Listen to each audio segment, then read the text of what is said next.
Hi everyone, welcome to my channels. Musta po kayo? Saan man kayo sa sulok ng mundo? In this video, ipapakita ko ang kumpletong proseso or my own style kung paano ihanda ang isang buong eye fillet or beef tenderloin para gawing 200 per portion.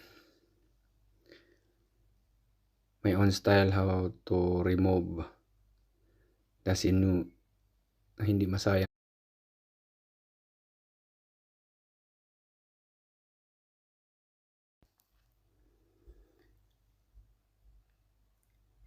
Yung mga offcuts na nakukuha nyo, pwedeng gawin nating stop meal para hindi masayang. Ayan po, i-roll po natin sa cling wrap or cling film. Tapos itali natin magkabilaan.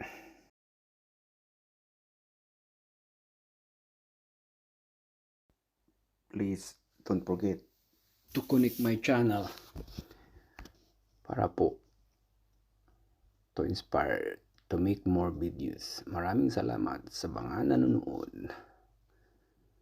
Ingat po tayo lahat. See you around.